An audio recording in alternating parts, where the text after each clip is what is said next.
Er waren van de morgen flinke buien, pittige buien, maar van de middag kwamen de zinnen erbij. En dan wordt de lucht blauw en dan is het noffelijk waar en dan wordt het een prachtig koeltje van de watersport. Nou ja, een matige en vrij krachtige wind, die betekent ik nog wel wat sterker weer. Joen en vannacht, we houden het op opklarings, dus droegwaar. De zinnen er joen eerst nog bij en vannacht een temperatuur tussen de 10 en de 15 graden.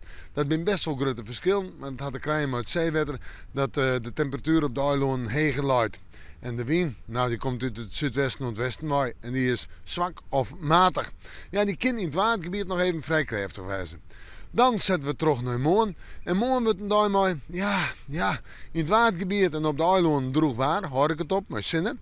De zinnen komt er op het verste loon, ik wil terug, maar heb ik een aantal ruim of tongerbuien. En vierdens, een warme dag met een zoel karakter, 20 tot 22 graden.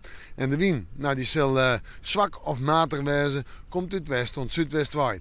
Als we vooruit joggen, komen we toch nog altijd een simmerwaarts in. Op maandag en op dinsdag droegwaar, maar temperaturen noemen bij de 21 of 22 graden heen. En op woensdag heb ik nog een droege dag staan, maar is het al wel wat koeler, maar zo'n 19 graden over de provincie heen.